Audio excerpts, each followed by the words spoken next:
Je suis Stéphane Mourlane, historien, maître de conférences à Aix-Marseille Université, où mes recherches portent notamment sur l'histoire du sport, mais aussi sur l'histoire des migrations, et en particulier l'histoire de l'immigration italienne.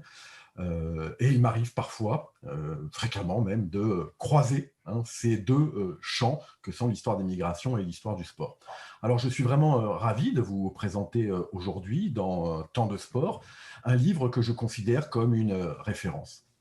Alors, il s'agit de l'histoire du football, publié en 2010 aux éditions Perrin, que vous voyez ici. Et cet ouvrage a été réédité depuis en poche dans la collection Tempus en 2014. Et au moment de sa sortie en librairie, le journal L'Équipe en a proposé une recension, considérant cet ouvrage comme le Lagarde et Michard du football, en référence à ce manuel scolaire de littérature qui est devenu un incontournable pour plusieurs générations d'élèves depuis les années 1950. Alors il est vrai que cette histoire du football se distingue au sein d'une littérature abondante à propos du People's Game, comme appellent ce sport les Britanniques, pour en signifier l'extraordinaire popularité et le caractère universel, au point d'ailleurs que ce sport est devenu la bagatelle la plus sérieuse du monde, pour reprendre le titre d'un livre de l'anthropologue Christian Bromberger.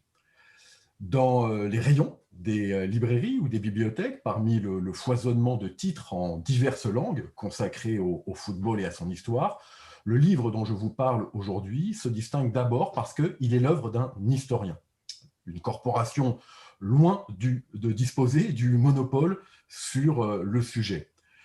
Non pas que d'autres, notamment les journalistes, ne seraient pas autorisés à s'emparer du passé ou qu'ils en seraient incapables, et certains de leurs livres sont de très bonne facture, mais l'historien, me semble-t-il, offre l'avantage de proposer une démarche souvent qualifiée de scientifique au regard de la méthodologie rigoureuse qu'il met en œuvre.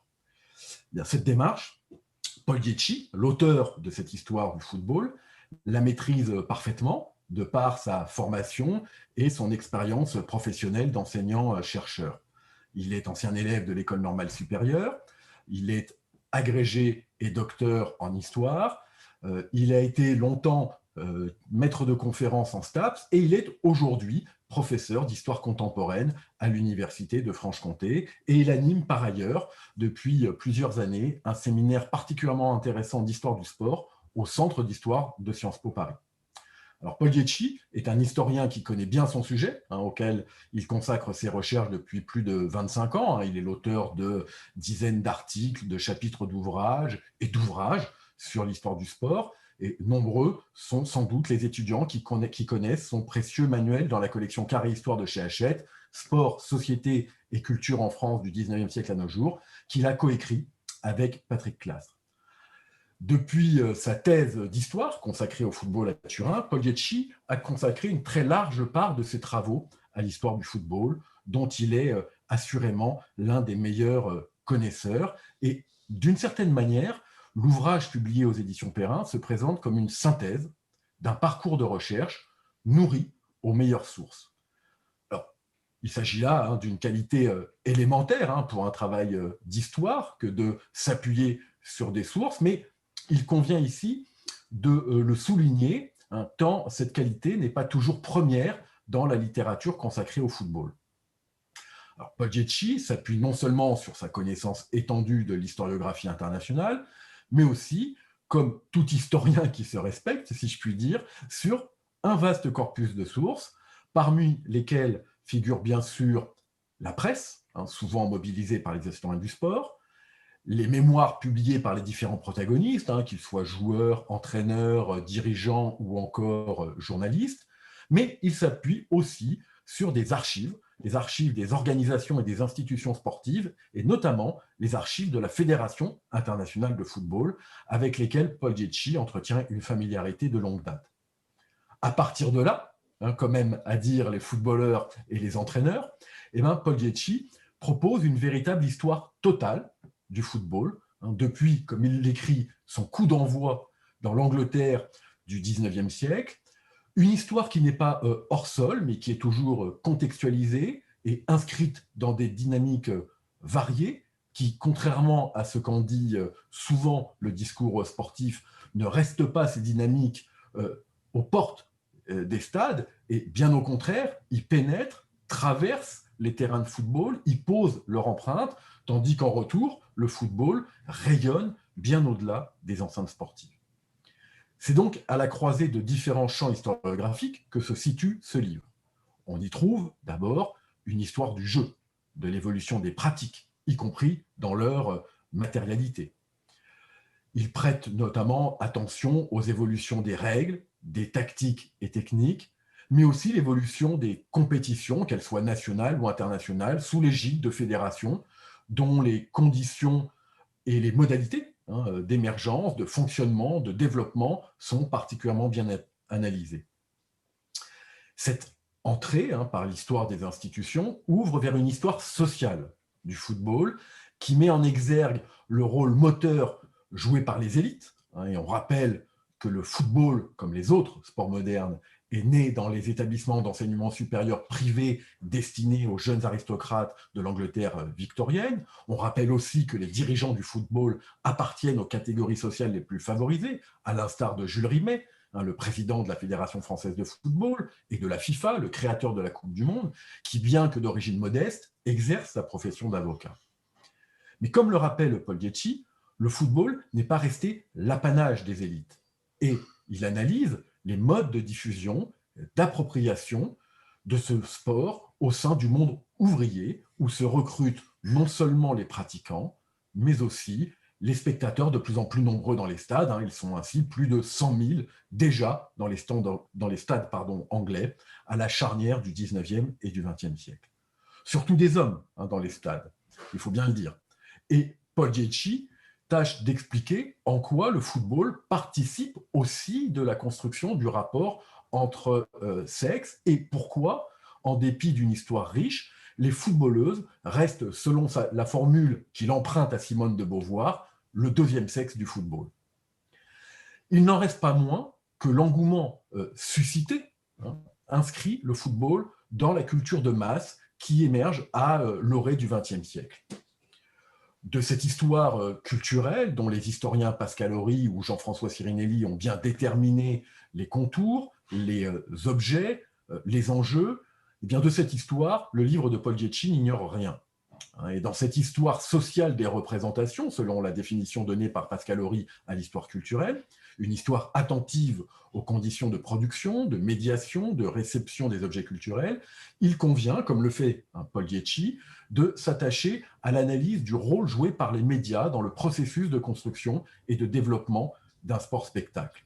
Un processus qui implique, évidemment, de prendre en compte les enjeux et les ressorts économiques inscrits dans une perspective de plus en plus mondialisée. Une mondialisation, au passage, dont le football, comme le montre très bien le livre, est l'un des agents, l'un des vecteurs. Il est d'ailleurs à noter que cette histoire du football que propose Paul Ghiacci est à considérer comme une histoire mondiale, globale, diraient les anglo-saxons, pour évoquer ce champ parmi les plus féconds de l'historiographie ces dernières années. Et pas seulement parce que dans ce livre, on parcourt quasiment les 4 coins de la planète, que le lecteur est conduit sur tous les continents, c'est surtout que ce livre porte attention au phénomène de diffusion, de transfert, de circulation, d'appropriation, dans une perspective transnationale, inscrite dans des processus plus généraux, que sont par exemple l'impérialisme britannique ou encore les colonisations européennes et leurs prolongements post-coloniaux, bien entendu. Alors nous savons à quel point le sport en général, et donc le football en particulier, participe du jeu des relations internationales, qui ne se situe pas seulement au niveau des rapports diplomatiques. Et le livre le rappelle au travers de pages qui sont particulièrement éclairantes. De fait, prenant à revers un discours fondé sur l'apolitisme supposé du sport, le football porte une dimension éminemment politique.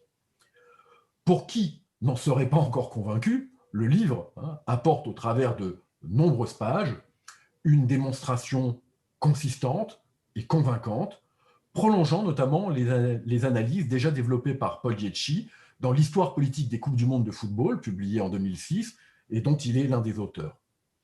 Cette dimension politique, elle ne se lie pas seulement à l'ombre des dictatures, pour reprendre le titre du chapitre consacré à l'instrumentalisation du football par les régimes totalitaires dans l'entre-deux-guerres.